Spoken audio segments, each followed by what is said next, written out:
All right. I am here with my friends Amos Wollen. I Amos, would you like to take a moment to introduce yourself as you see fit and let people know who you are? Yeah, sure. And it's an honor to be on your show. I'm Amos Wollen. I am a about to be a second year master's student. I'm doing a master's in philosophical theology at Oxford, so just philosophy of religion related stuff. I have a blog, also like JP, called Going AWOL. That bit Oh, is it's unlike much JP. better. Much better. Yeah. His blog is not called Going AWOL, so that's one thing that's different. And I have a secret side blog called Baha'i and Independent Investigation, where I disclose my religious updates. And that's probably about it. Okay. Yeah. I will include links to both of those. Yes. Amos is a fantastic philosophy substacker. Certainly the funniest philosophy substacker, so everybody should subscribe. Yeah. All right. So we're going to just kind of have a wide ranging chat about stuff that we both think about because I think we do share a lot of common interests here. But yeah, to get us rolling, how did you get into thinking about philosophy of religion? How did this become an area of focus for you? Yeah. So I got loosely into philosophy when I was pretty young, maybe when I was 10 or 11. I listened to an audiobook called The Pig That Wants to Be Eaten in the car during a long car journey. And it was just a collection of thought experiments, Thompson's violinist. And then the title thought experiment was about a pig that was genetically engineered to want to be eaten. And so that really interested me. And then I put it aside. And then a friend of mine convinced me to become vegan when I was quite young in school. Not The arguments weren't very philosophically complicated. They were just the kind of common sense reasons, like factory farming is evil and you support it if you eat meat. And so I was vegan for a couple of years, and then basically what happened there was people would challenge it in school because I was eating different food from them, so it naturally came up, and then I would have to defend why I was doing something different, and those discussions ended up being quite philosophical. And then I guess my parents are both Christians, so my dad is Anglican and my mum is Catholic, and for some reasons that I can't quite remember, I wanted to get confirmed when I was about 13 or 14. And so I asked my parents if I could start confirmation classes with a priest that my mum knew called Father Tom Herbst, who passed away pretty recently. And so, I would be there with his pet chihuahuas and he would be explaining Catholic theology. And so I got really into that. And then at the same time, I was kind of getting into apologetics, philosophy of religion stuff, for the kind of William Lane Craig pipeline, whatever. And I was getting exposed to philosophical arguments and I got quite into that. And then when I was 17, I got at this point pretty into philosophy. So I started trying to publish stuff in journals. The stuff I published probably wasn't very good, but it was a testament to how locked in I was, like interested, even if the content wasn't amazing. And then I, when I was 17, I guess I stopped taking communion initially because I realized that I didn't believe the doctrine of divine simplicity and that Catholicism was committed to that doctrine.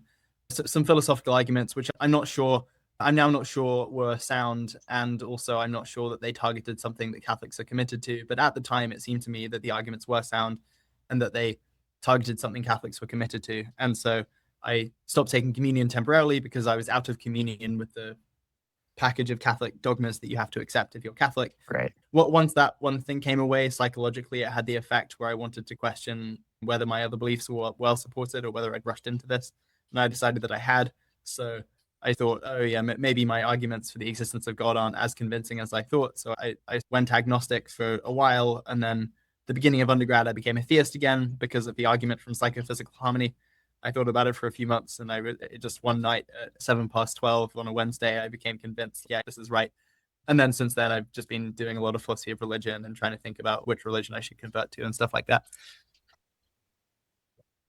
Okay, cool. So yeah, so the general picture is that you're in this state of agnosticism. You reason your way back to theism, and so now you're parked at a sort of bare theist worldview, trying to decide whether there's a particular religion that's true. That's a rough description of the situation.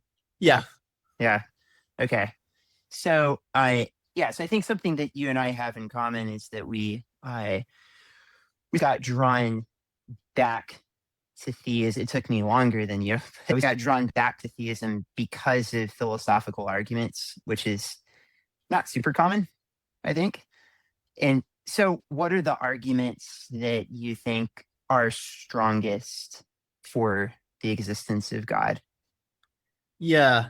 During the time that I was agnostic, there were some considerations that I always thought were at least some evidence for theism, and explain why I wasn't an atheist. I always thought that consciousness was evidence for the existence of God, that there are Yeah. conscious moral agents. It seems like that's just more expected on the hypothesis that there's a conscious moral agent at the foundation of reality than on the hypothesis that there isn't. And by that, I don't just mean the trivial fact that the hypothesis that there's a conscious moral agent just entails that there's at least one, namely that agent, God.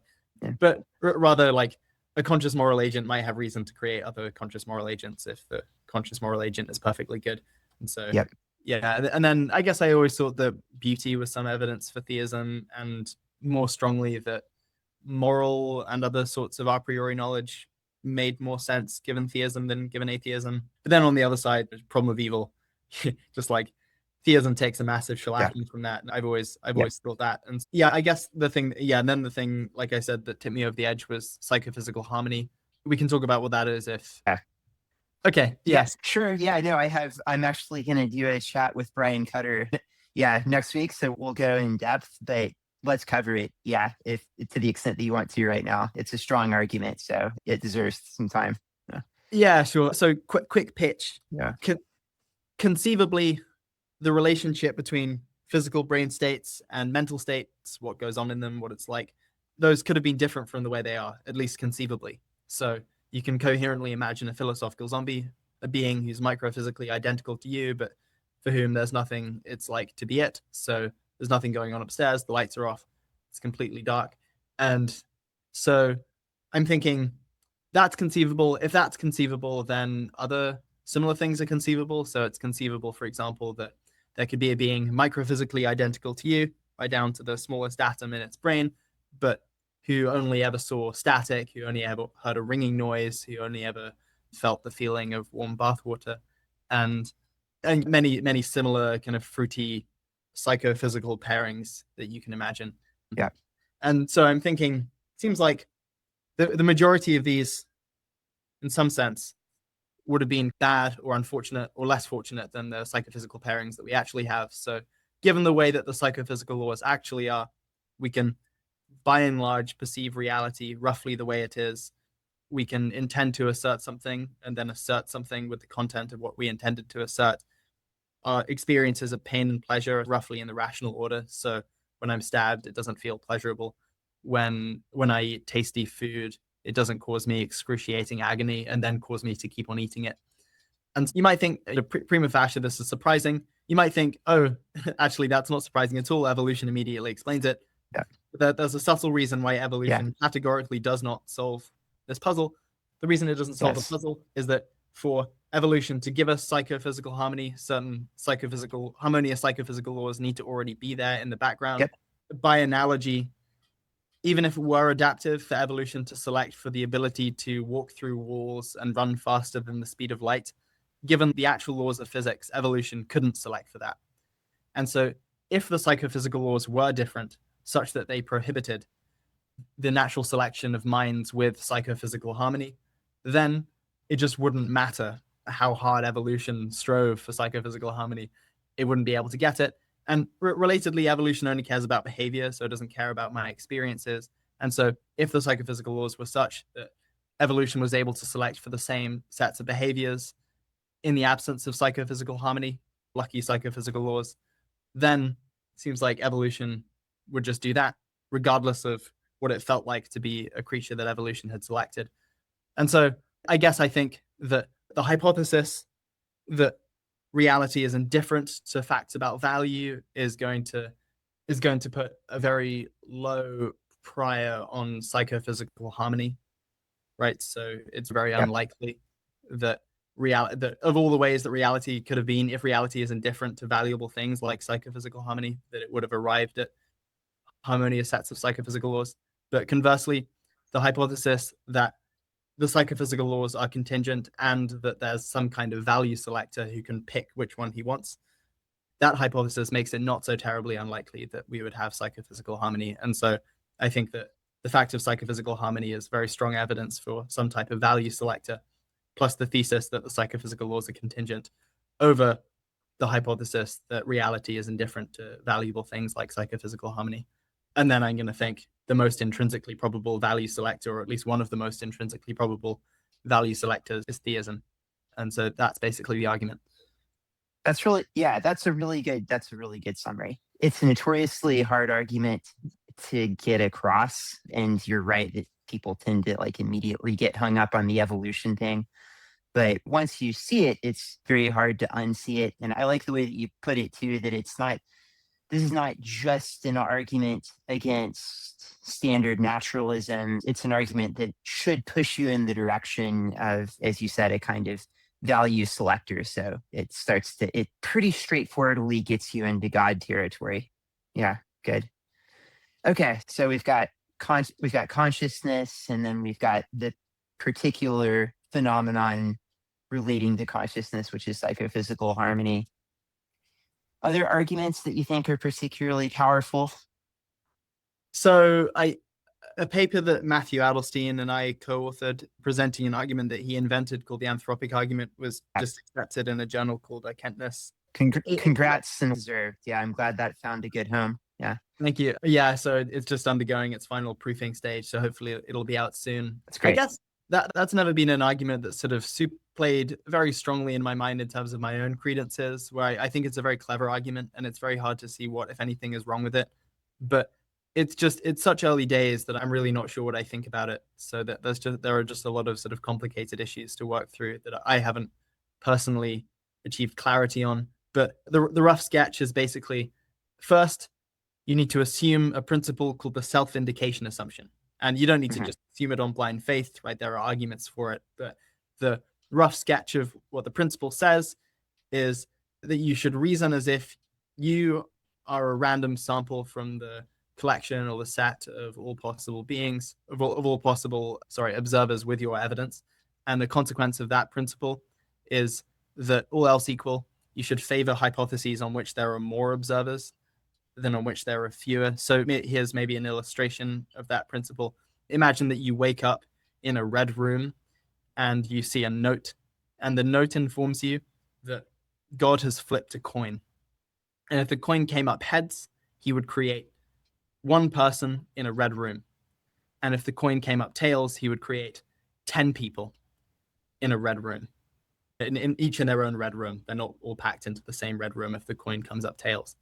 And you might think it's pretty intuitive that on learning this setup and on observing that you're in a red room, you should think that the fact that the fair coin came up tails is 10 times more likely than the hypothesis that it came up with heads. Unless I've forgotten which order I gave those examples in. Maybe it's the other way around. Maybe it's heads over tails. I can't remember what I said initially. But anyway, 10 times as likely that whichever side of the coin came up that would cause God to create 10 people in red rooms, that hypothesis 10 times likelier. And the rough gloss of why you might think that's true is that there are basically, on that hypothesis, 10 times as many goes at creating you in particular, right?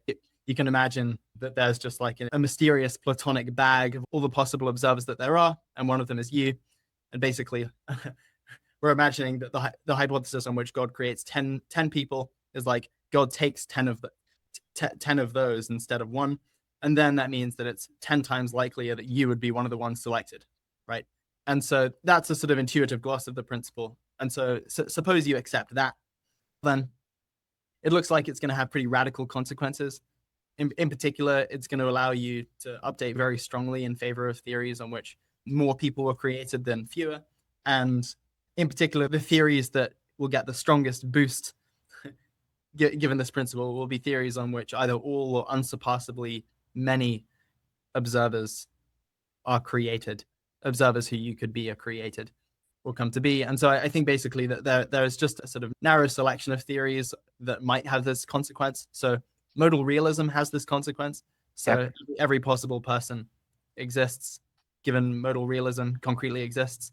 And you might think also that theism, or at least one version of theism, has this consequence. So you might think that if God exists, it's not so unlikely that he would create an unsurpassably good world, or maybe even the unique best possible world. And you might think that a plausible way of filling out what it would be to be an unsurpassably great or best possible world is that God would create every possible person that he could, person or not non-person, like a non-human animal, basically like any possible creature that he could give an on balance worthwhile life to, and then create them and then give them an on balance worthwhile life. We're factoring in the afterlife here. And that hypothesis makes it not so unlikely that every possible person would exist, or at least unsurpassably many people would exist. And then finally, axiarchism, just the theory that there's some impersonal underlying principle that ensures that an unsurpassably great world, or the best possible world, is actualized. I think those theories make it not terribly unlikely that all possible people or unsurpassably many people exist. And then those theories, if you accept the self-indication assumption, just get massively, massively confirmed by the fact that you in particular exist. Because on other theories, the probability that you in particular would exist is going to be basically zero. Whereas on those theories, it's either one or it's closer to one. Then yeah, so that's the idea. Yeah. So I admit that when I first encountered this argument, I thought that's really nuts. But as I started to think about it, I thought, yeah, no, it actually is very difficult to see how to resist the idea that basically you have to choose between theism and, as you say, Lewisian style modal realism. But no one's almost no one wants to be a genuine modal realist. So if that's the option, there's this other worldview that's maybe independently confirmed by a bunch of other lines of evidence. So maybe that ends up looking like the best. Yeah, it's a very cool argument. I think, like you, I'm going to have to get Matthew on to talk about this at some point. I'm less sold than Matthew is, only because I feel, like you said, it's early days and maybe there's some kind of objection that I've not encountered, but that seems like a very powerful and original argument. And I'm really glad that it's going to be published in a journal. In my mind, the uncertainty just hinges on whether the self-indication assumption is true. So it's arguably the simplest anthropic principle. There aren't that many objections to it.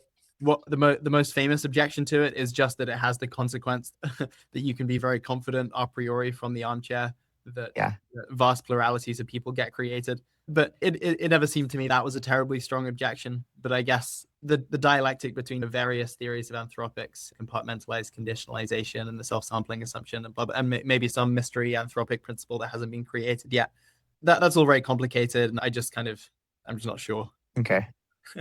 But yeah. All right. Okay, so cool. So you've got an original argument there in the mix. These are all more recent. Original to Matthew, I should say. Okay.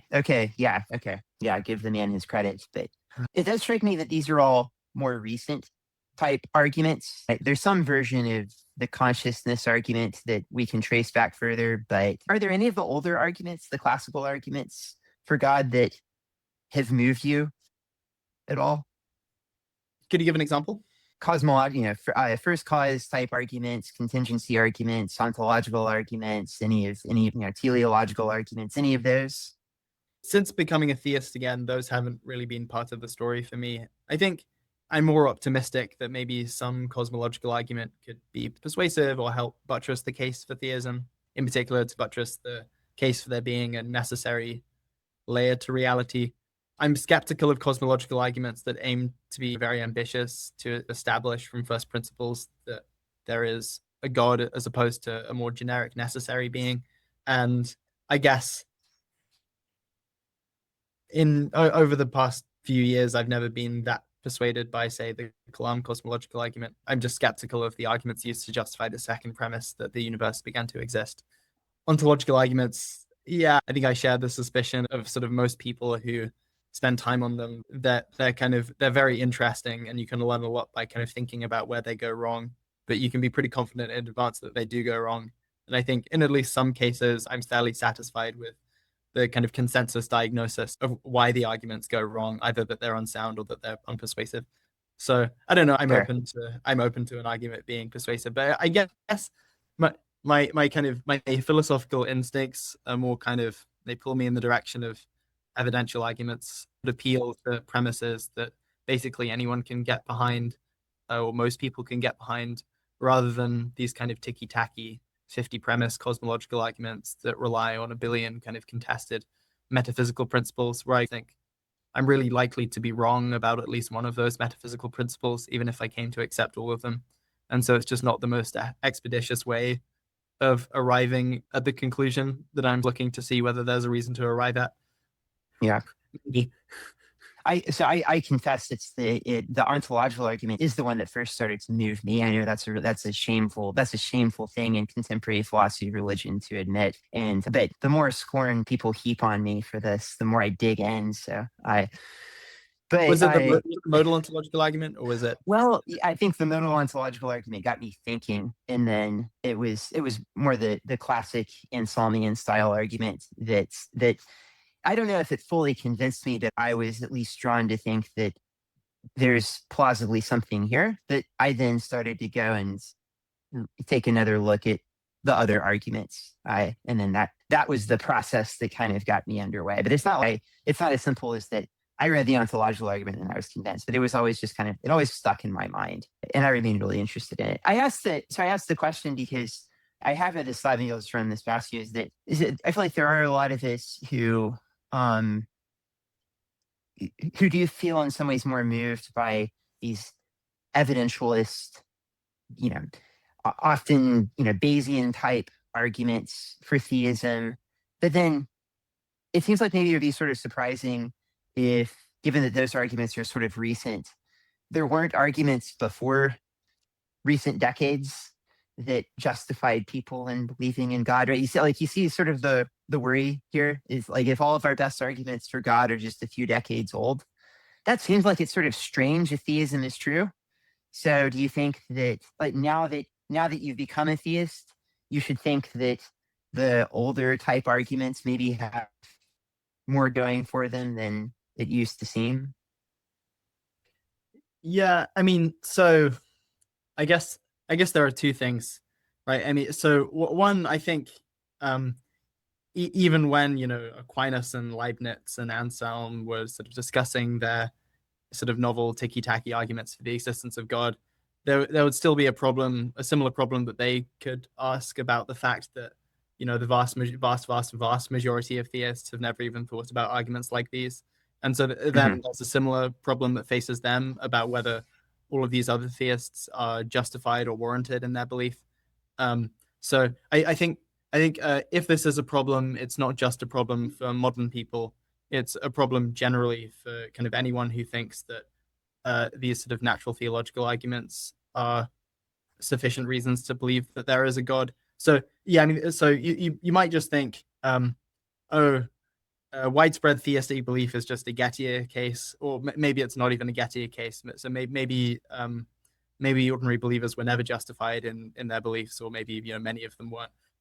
I find that implausible. I mean, so if you're some type of externalist, there's a sort of pretty simple planting a type story that you can tell about why, if God exists, then people who find themselves believing that there is a God are probably warranted in their belief. If not, you might still think, even if you're an internalist, you might think that the standards for being justified in beliefs, at least initially, are pretty low, and that fairly straightforward things like the beauty of religious traditions and religious experiences, and appeal to the fact that most people believe in God, and just the world kind of seems orderly and beautiful, are going to be sufficient reasons to believe. And then there's just a question about whether the standards are as low as that, or whether they're more exacting. But I guess I'm tempted to think that the standards actually are pretty low. Yeah. For theistic, if God exists, and so it just wouldn't matter if these arguments that are convincing are more recent. Mm-hmm. That's good. I think that's a pretty good answer. Yeah. I mean, I think another way of potentially going is to try and argue that the seemingly more recent arguments are actually tapping in to observations that had been made by earlier natural theologians, right? So like we're cashing them out in different terms and more technically perhaps, but perhaps the like older design style and teleological type arguments were getting at something along the lines of what these more recent arguments are getting at. So maybe there's more consistency than it seems like across time. Yeah, possibility. it could be. It could be.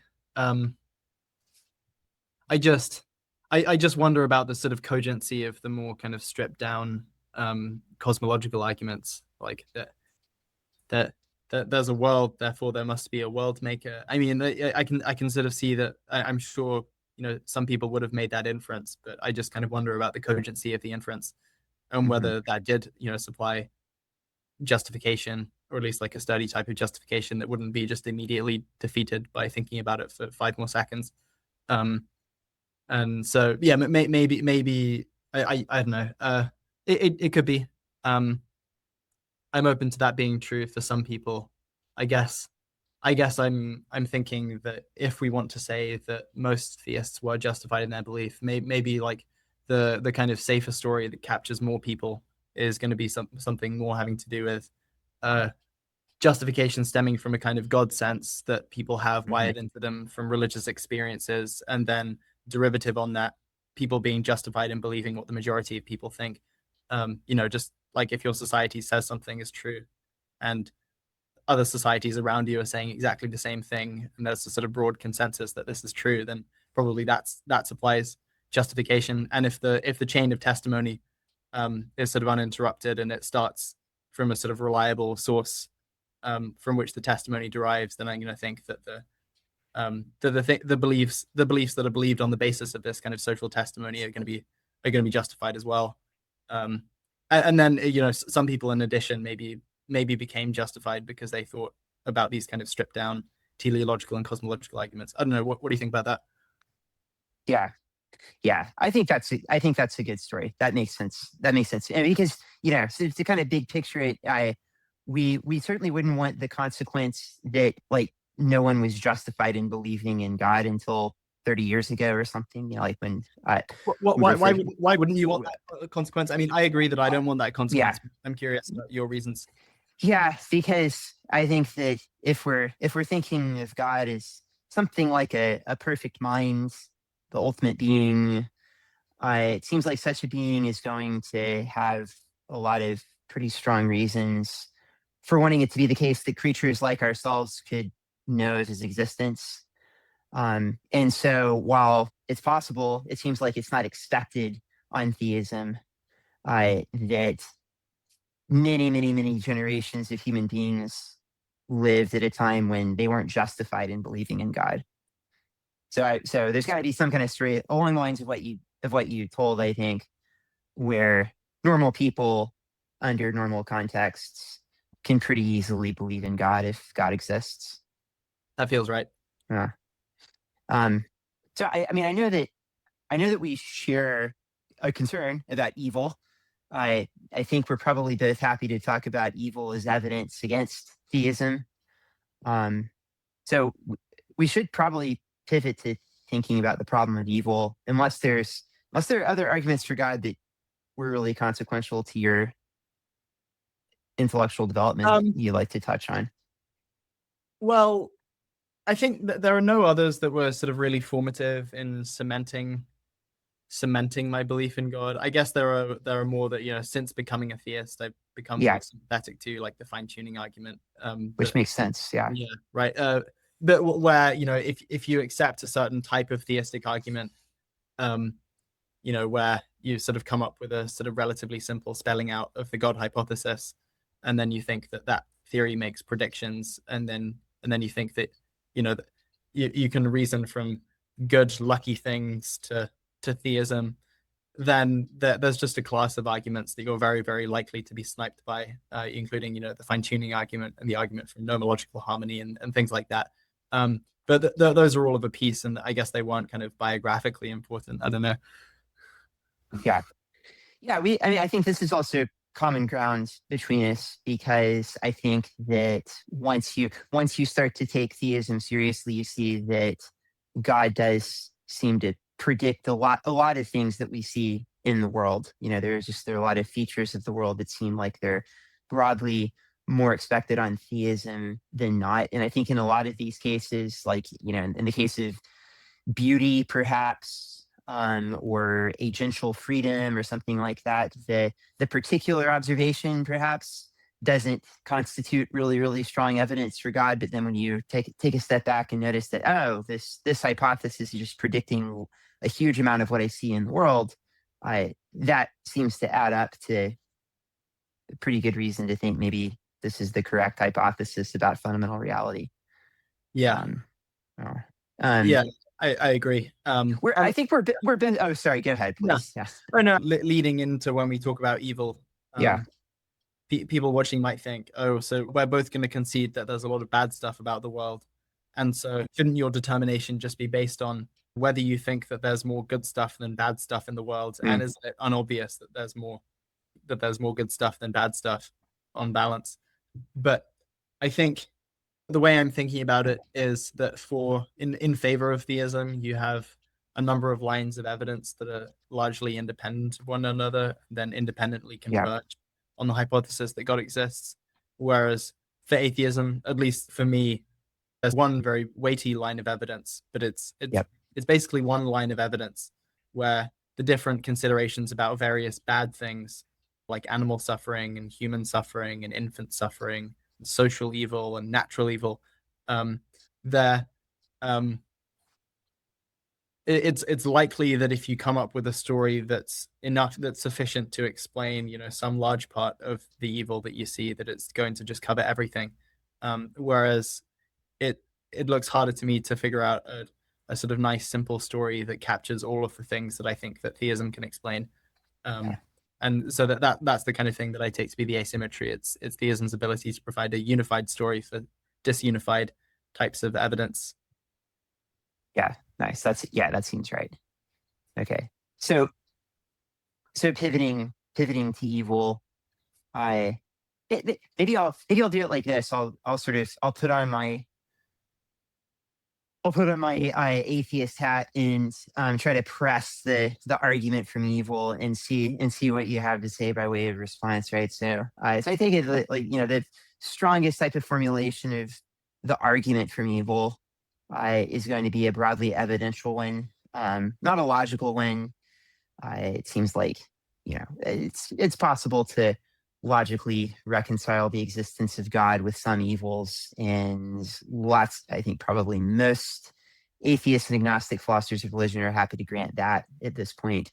So really, the forceful argument is one that takes note of the particular kinds of evils, the distributions of the distribution of those evils, and the quantity of those evils that we find in the world, right? So we seem to find a lot of evil in the world that's pointless. It seems pointless. There's no purpose behind it that we can discern, really.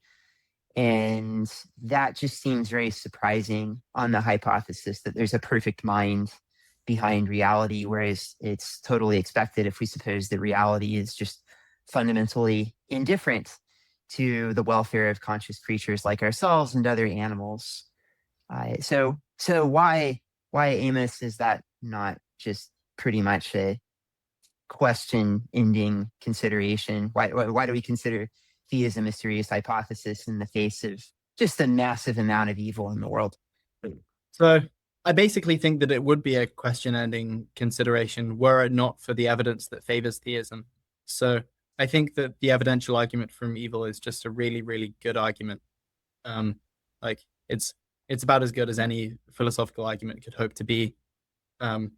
I think evil does just provide an enormous amount of evidence against the existence of God, and that the only thing that a theist can do, philosophically, is to basically just marshal more evidence on the other side, more independently converging evidence on the other side, and then come up with their least implausible accommodation, which can still be, in absolute terms, very, very, very implausible. So it helps if you can sort of come up with some theodicy which sort of is sweeping enough that it could explain, if true, why all of the different types of evils are allowed, as opposed to just a sort of narrow subset of evils, like the sort of cushy evils, relatively speaking, involving human beings. Ones that like ignore natural evils and animal suffering. You want a big story that just kind of covers everything. And that story, whatever it is going to be very costly. So you're going to have to make probably some auxiliary descriptive assumptions. about, maybe the history of the world, and you might have to make some auxiliary ethical assumptions, where you'll make some claims about intrinsic value that you might not have thought were terribly well motivated prior to having to say this in order to rescue the theistic hypothesis. But I basically think that the evidence in favor of theism is so strong that we're just forced to look for a theory like this. And so I know one story that I guess I quite like as the kind of least. Joe Schmidt and I, on his Majesty of Reason YouTube channel, we did a theodicy tier list where we ranked a bunch of theodicies recently. And the theodicy that we ranked highest was the omission theodicy, a theodicy that was invented by Philip Swenson and Brian Cutter. So I guess it's a version of the free will theodicy, although there are different ways that you could spell it out. The idea is basically this. Okay, auxiliary assumption number one, which is costly. You posit that prior to and probably during the evolution of life on Earth, probably up until now, there was and probably is a class of beings out there in the universe, or maybe outside of it, but they have the causal ability to fiddle with what goes on in the universe. Maybe they're maybe they're angels, or maybe they're aliens, or whatever. They had the ability to intervene and make things go better, and they had enough reason to know that they could intervene and that it would be good to intervene if they did. But for whatever reason, but the reason was a moral failure, they decided not to, so they omitted.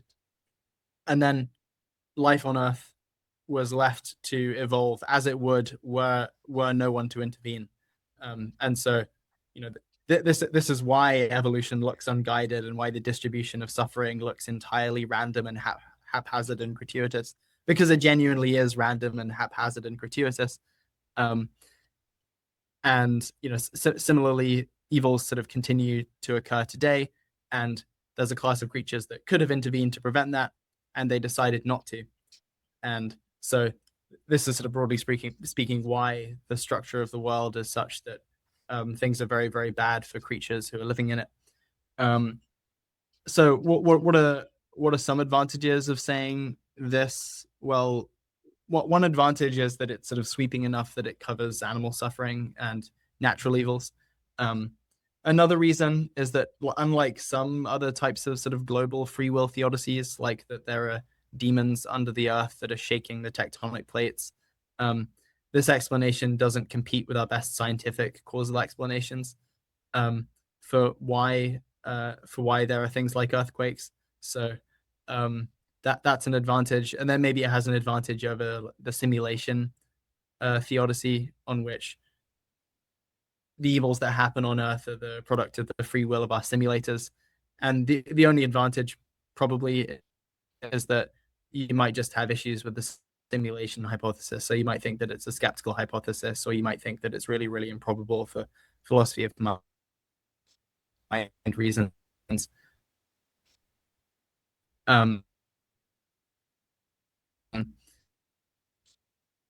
And so what possible reason could God have for where they had the ability to prevent an enormous amount of suffering and decided not to?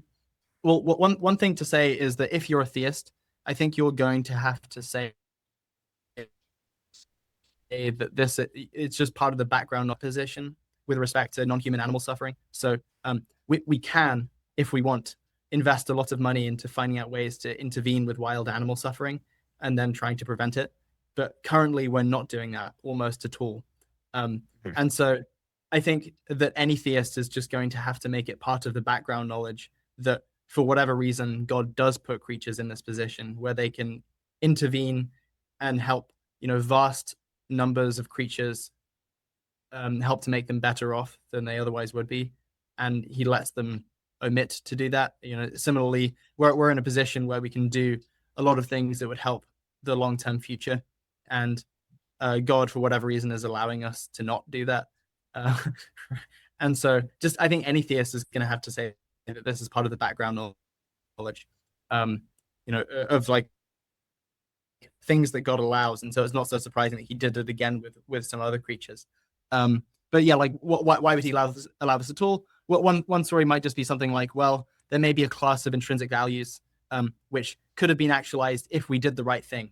and maybe values which could sort of multiply over the course of an infinite afterlife, such that they would inevitably outweigh the evils that would occur if we failed to do the right thing. So you might think maybe if you help a soul now in our present life, then that will forge a valuable connection between you and the soul that you helped, which that will forge a valuable relationship. The relationship is more valuable than it otherwise would have been in virtue of the fact about its history. And then if the relationship continues in the afterlife, the value just kind of adds and adds and adds and adds and adds. That's maybe not very independently plausible, but I think it's maybe not so crazy that it's something that the theist can say. And then once they say it and they pay the price in full, then you just have a sweeping theodicy that handles everything. And you can then move towards, pressing the case for theism and showing how ultimately it's stronger than the case for atheism. So that's kind of how I think about the problem of evil. But I think it's a really, really good argument, and I don't really have much substantive to say about why it's a bad argument. It's not. It's really, really good. So yeah, it's really good. And so a couple of things that grabbed my attention there. One, you're more willing, I think, than most theistic philosophers are to just concede that this is a really powerful argument. So I think that's an interesting strategy, actually, just to say, yep, there's a strong evidence against theism, but the evidence for theism just outweighs it at the end of the day. That seems like it's a lot better as a strategy than peddling the kinds of very implausible theodicies that some people are prone to peddling. So I like that. And then I'll have to read more about the theodicy of omission. I haven't read that paper, but I will ahead of talking to Brian. Actually, something I like there is that it does seem like, based on your description, it is going to handle animal suffering better than most theodicies, and that's a very attractive feature, because I think we share the sense that the significance of animal suffering has tended to be underweighted in these discussions.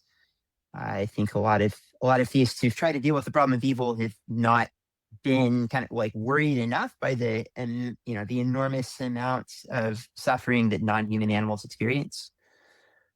So yeah, that seems like it's maybe about as good as we can hope to do on that front. My reaction. Yeah, I agree. I mean, so there's another part of the problem of evil which is less worrying than the kind of why is there so much bad stuff aspect of the problem of evil. But I have like a different theodicy that covers that, a suggested theodicy. So there's the axiological problem of evil. If God, why so much bad stuff? And then there's the deontological problem of evil, which is, if there is a God, how does he have the right to allow us to suffer all of these evils for the sake of greater goods? Isn't he using us as a means to an end? Isn't he treating us impermissibly? And so my 2 cents on that is that if you're worried about that problem, you should just say what Latter-day Saints say, which is that we pre-existed our births and consented to God allowing the evils. And why did we consent? For whatever reason that God had for allowing the bad things in the first place. So, God has these axiological reasons, X, Y, and Z, for allowing evils. And the thought would just be, well, God either told us that he had these reasons, or he actually presented us with these reasons, and then we validly consented to play a role in God's plan, and then he wipes our memories and he puts us in bodies, and then from then on we've waived our right against God intervening when we're caused to suffer by other creatures. And more generally, what I think we should say we consented to is God's role in our suffering, but not to the suffering itself. So that way, if I get punched by somebody, they still violated my right. I didn't consent to being punched. I just consented to God's role in not intervening, right? So you might imagine like a prison documentarian. She has her cameraman coming along with her, and basically she says that if the prisoner starts to basically attack her, he wants the cameraman not to intervene for the sake of documentarial integrity. So like he shouldn't intervene and interrupt the scene Yeah. because that's the real life that's being captured. And so you might think that if she did that, the cameraman wouldn't be violating her right if he failed to intervene if she were attacked by the prisoner. And so I'm thinking that under the right conditions, we could have validly consented in a morally transformative way to God's role in our suffering, whether it's causal or whether it's merely permissive. And then we just say, if we're worried about the deontological problem of evil, that's what happened with respect to every single deontic moral patient, every single moral patient to whom these deontic norms apply, that they consented to God's role in their suffering. Yeah. Okay. I like that. I don't know that I find that plausible, but it seems like it serves as a sufficient response to that version of the argument from evil. But I think I also Can I maybe say a reason to find it, why you might find it more plausible than you're currently finding it? I think I probably have identity type concerns about, like with whether there was like a me that existed in the past that's identical to the person that I am now who consented to all this stuff, because I have no memory of that person, and I'm not super wedded to any kind of personal identity, but I feel like psychological connectedness is a big part of it, and so I worry that I'm not identical to that previous person who consented to my current suffering or whatever. That would be the general structure of the worry, but I'm also not like hyper confident in a way that would cause me to just dismiss this as a potential response. Yeah. And I think that's a genuine worry, where if you're kind of very sympathetic to the claim that psychological continuity is a necessary condition for personal identity, then it looks like this theodicy just won't work. Yeah, but no one should be 100% sure of that theory of personal identity, right? And so, like, if there's a chance that psychological continuity is not required for identity, then this theodicy could work. So, it can't be ruled out. Yeah, there are also, I have to revisit them, but there are arguments out there that basically deontology is just going to be incorrect. Like, it's going to be the incorrect moral theory if basically like Parfit's theory of personal identity is correct. I'm not sure how convincing I find those arguments, but when I read them a long time ago, I found them quite convincing. So Caspar Hare has a book called The Limits of Kindness that pushes this kind of line. And so you might think, if you came to accept those arguments, then you'd have an easy way out. So either there just is no deontological problem of evil, because deontology is like false with respect to creatures that have psychological continuity as a necessary condition for their personal identity, or those theories of personal identity are false and the deontological problem of evil is live, in which case you just go for my theodicy. Yeah. But, I mean, right. I like that. I mean, I also just think that no one should be an atheist because of the deontological argument from evil. Because you shouldn't be. I mean, you shouldn't be that confident that any form of deontology is true. Probably you shouldn't be confident that the particular form that would be needed here is true. And I think you shouldn't be confident that God is bound by these like rights type constraints in the way that you and I are. I mean, I don't want to go full William Lane Craig and say that God can do, God can just do whatever he wants to me because God created me. But probably it's also God's within his rights to allow stuff to happen that I shouldn't allow to happen. Like God's a very different kind of fellow from myself. Yeah. Okay. All right. Good. So we solved the problem of evil. That's good. And so we've arrived now at a view on which we have strong reason to think that God exists. Do you stop there? Are you just a bare theist? Are you going to go back to Catholicism, find some other religion? I mean, like more seriously, to put a finer point on this, do you think that bare theism, maybe this is a good place to start, Do you think that bare theism predicts that there's some true religion, or do you think it's plausible that God exists and all the religions are strictly speaking false? What do you think? So I think that maybe initially bare theism does predict that there wouldn't be divine hiddenness, or at least a substantial amount of it, such that if there were creatures that God created, God would communicate his desires to those creatures. Mhm. I think then if you take into the background the fact that there is, widespread divine hiddenness, and also that just there's a ton of bad stuff that seems to be totally gratuitous, and that God is totally leaving us on our own to deal with, as far as it appears, then we shouldn't be confident anymore that theism plus that background knowledge predicts positively, over 50%, that we would expect to see God revealing a religion. So I think basically the case for a revealed religion isn't going to be a priori anymore. It's going to kind of rely on the evidence that God has intervened in a Mhm. kind of interesting religious way, so that can draw on maybe evidence for miracles, or um, the moral fruits of a religious tradition, or the distribution of religious experiences, things like that. But I think basically to sort of pull you from bare theism, once you're in that particular epistemic position from bare theism to God has revealed a religion, you won't just be able to rely on the theism predicts divine revelation thing anymore, because we ought to have massively revised our expectations, Yep. taking into account divine hiddenness and evil. Right. Right. Okay. So then how does one proceed if you're trying to if you're trying to figure out if there's a right religion? How do you go about assessing the evidence? There are all these religions, all kinds of different versions of the religions. How does a rational person proceed in such a scenario? Well, I mean, I'm not totally sure. Yeah.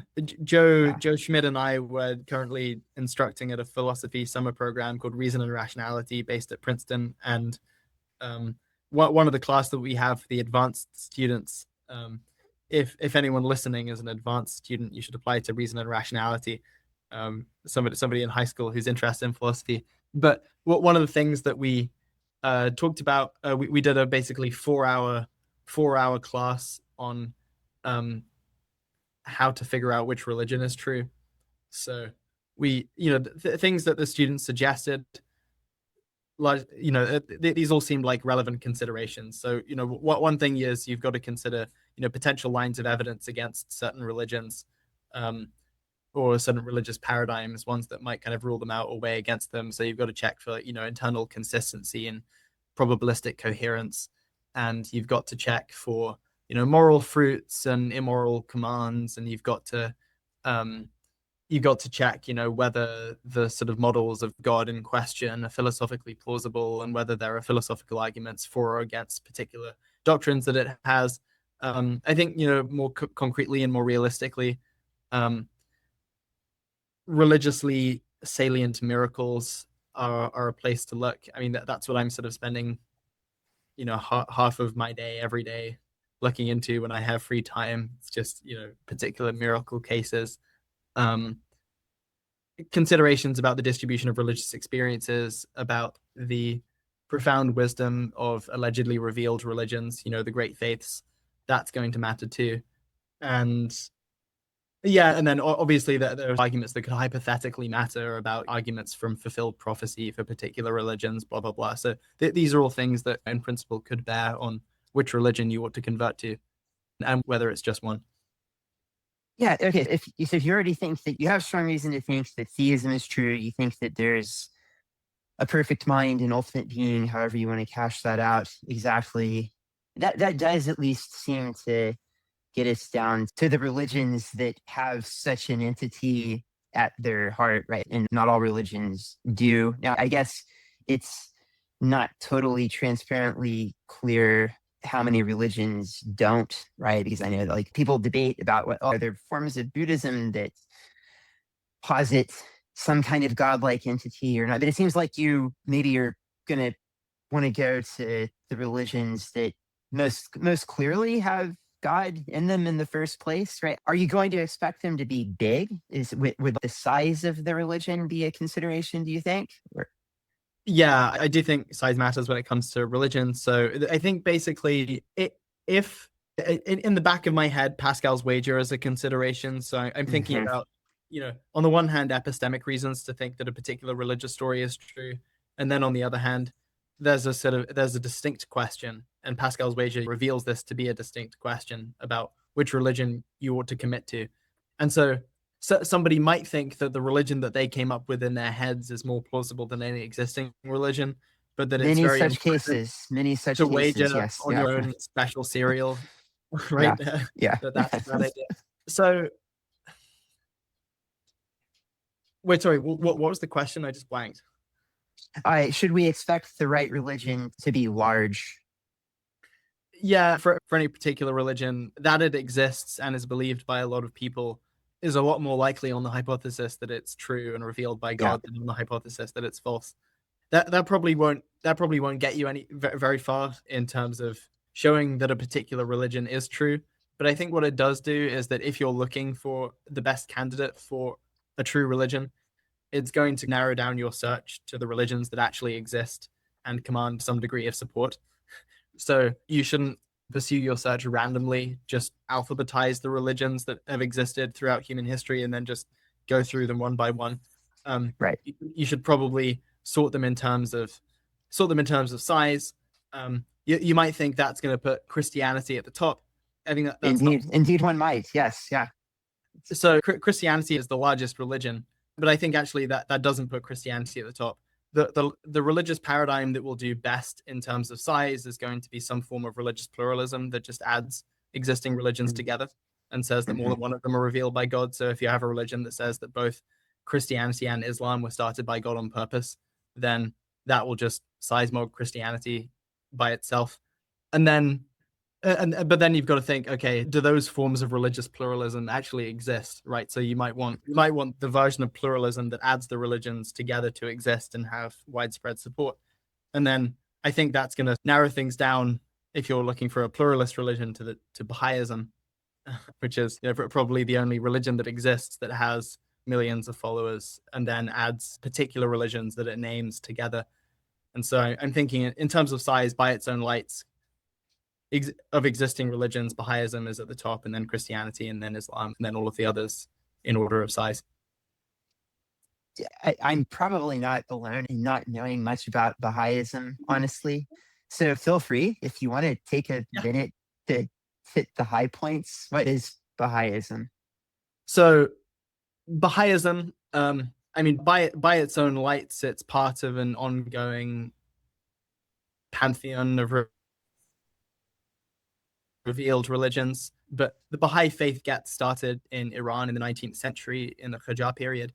Basically, in 1844, a guy whose title is the Bab, which means the gate, revealed a religion which scholars refer to retroactively as Babism or Babiism, and founded the Babi movement. And basically, he claimed to be the heralded Mahdi of Shi'i Islam, particular 12er Shi'ism. And so much of his career was dedicated to prophesying he whom God shall make manifest. So he wrote about somebody who would come very soon after him, whom God will make manifest, and then that person will be very, very religiously salient. And he's executed in very interesting circumstances that we could return to in 1850. And then pretty soon after his death, the Babi movement coalesces around a man called Baha'u'llah, who writes a lot of pretty stunningly beautiful scriptures, and he is considered to be the founder of the Baha'i faith. Scholars will talk about the sort of Babi Baha'i religions because they're very intimately connected. You might think of the Bab station as being in some ways analogous to John the Baptist station relative to Jesus in terms of how he conceived of himself. So his role was to lay the ground for Baha'u'llah, according to the Baha'is. And this religion that Baha'u'llah revealed, it's what one salient aspect of it is that it's explicitly a version of religious pluralism. It's a universalist religion, so everyone will eventually go to heaven, although it's a sort of inegalitarian universalism, so people will infinitely progress in the afterlife, but they may progress at different rates unequally. And it explicitly teaches that the major religions that God got started on purpose were begun by what they call manifestations of God. So manifestations of God are human beings whose characters are effectively, perfect mirrors that reflect the divine nature. So these people are at least morally infallible and probably also theologically infallible as well. And these include the historical Abraham, the historical Moses, the historical Krishna, the historical Buddha, the historical Zoroaster, the historical Jesus, the historical Muhammad, the Bab, and Baha'u'llah, and probably a bunch of others who aren't explicitly named too.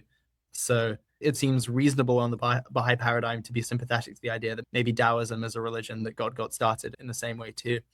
And so that's, in broad strokes, the religious paradigm, but it's an explicitly pluralist religion, which names the religions that it's adding together and gives a story about how they got started. It's effectively like a great man theory of religions. So God's MO on this picture is that he sends a person who is a perfect exemplar and a perfect mirror who reflects the divine nature.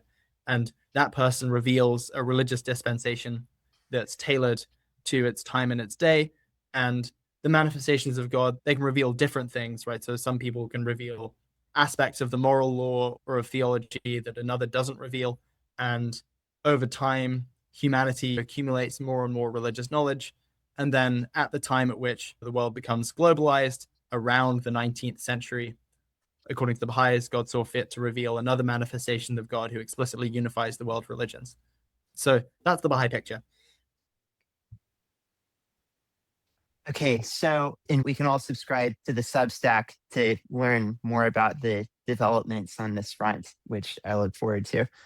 I am mindful of your time, so I'm going to let you get to sleep soon. But yeah, it's starting to wind down. I have to ask the question. So you're moved by broadly Pascalian considerations. If I understand correctly, it seems like if you go into the Baha'i thing, then if Christianity turns out to be true, that's maybe not so great. I mean, like there are at least a lot of understandings of Christianity where in the afterlife, it's going to be bad if you're if you haven't committed to Christianity in some way. Lots of complications there, but like you can see where this is going because it doesn't really seem to be true in the other direction, right? It seems like the Baha'i are going to say that Christians can do just fine, but Christians won't say that about the Baha'i, and so shouldn't Pascal's wager lead you to just go with Christianity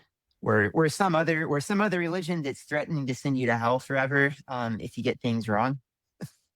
Yeah, so the threat of going to eternal hell is very sort of viscerally scary, but I think in terms of what Pascal's wager actually recommends, it's not so cut and dry that religions that teach eternal hell necessarily just dominate over universalist religions. Okay. They will dominate egalitarian universalist religions, so religions that will have everyone go to heaven and then get exactly the same afterlife utility. But I think that they won't necessarily dominate inegalitarian universalist religions, which the Baha'i faith explicitly is. So if it turns out that converting to the Baha'i faith, given certain credences, and Baha'is only want you to convert if you've done an independent investigation of truth and you've decided that Baha'i faith accords with your reason. If it turns out that starting your relationship with God in this way is going to be sort of much better in terms of progressing your relationship with God in the afterlife, then there's going to be a sort of positive infinite expected utility associated with that. Given that the Baha'i faith is true, and assuming that we're not kind of negative utilitarians, or we don't sort of hold like pain to be kind of like lexically prior to pleasure, then the expected infinite positive utility can just cancel out and outweigh expected infinite negative utility. And so I think, even though that's not as sort of psychologically compelling as a Catholic, threatening to send you to hell if you don't convert, I think that it's not actually what the wager will recommend in all cases. So I don't think that a religion can just hijack the wager by threatening a worse version of hell. And I think basically everyone who presents Pascal's wager would agree with that. If you came up, so I could found a religion where it was a stipulation. I mean, isn't that coming, Amos? Isn't that going to be part of your life story at some point? That's where all this is setting? I hope that never happens. But so suppose that I founded a religion, and it was a stipulation of that religion that its hell was worse than any hell taught by any other religion. So it sort of calls out, Islam and Catholicism, and it says, look, the religion of Wollenism says that there is a hell if you don't convert to this religion, and it's just orders of magnitude worse than any hell taught by an existing religion. And then suppose that I created some misleading evidence that genuinely favored my religion. So I performed a kind of hoaxy miracle where it was hard to explain what the hoax was, such that you weren't justified in giving my religion an infinitesimal credence or a credence of 0. I think every Pascalian would agree that I haven't automatically won Pascal's wager, such that everyone should deconvert from Catholicism and convert to Wollenism. So I think we have reason to think that kind of argument does go wrong somewhere, and I think it goes wrong in the same way that the argument that infernalist religions just hijack the wager goes wrong. I think they're kind of mistaken for similar reasons. Yeah, that seems plausible. And I know you've got some really good past Substacks on Pascal's wager, so I'll link to those as well. Last substantive question: do you think that bare theism is just kind of unstable, or is it? I mean, is it plausible that you just stay a bare theist, or once you think that God exists, is it just there's this kind of irresistible pull towards some religion? Well, I don't think it's irresistible. I mean, some people are bare theists and they die that way. But I think once you think that Pascal's wager is a good argument, and I think it is a good argument, then I think there is kind of an irresistible pull in favor of religions that exist, as opposed to my own special cereal. So I'm thinking, at some point I'm very likely to commit to a religion that exists. We'll all be watching with great interest. I'll be watching your journey too. I take it that you're about things in a similar way. Yeah, that's right. There are a couple of journeys going on here. And this has been a nice journey. So thanks so much for chatting. So like I said, I will link to your Substack and any other relevant pages that you think that I should. Anything you want to say about stuff that you have in the works or exciting projects? So there's a book that's being written that I can't talk about, but it's being co-written by a number of people, and it is about arguments for the existence of God. So I think in the future I'll be able to say more about that, but cool. It's very exciting and it will be very cool. And then otherwise, I guess I'm deciding a dissertation topic. I haven't figured out what I'm going to write about. And I'll try and write a bunch of papers about things I'm interested in, like reincarnation, hell, and stuff. So that's sort of what light topics. Yeah. Okay. All right. Awesome. Okay. So I thank you once again. I will stop recording and then we can maybe just sweet chat for half a second. Okay. Stop recording.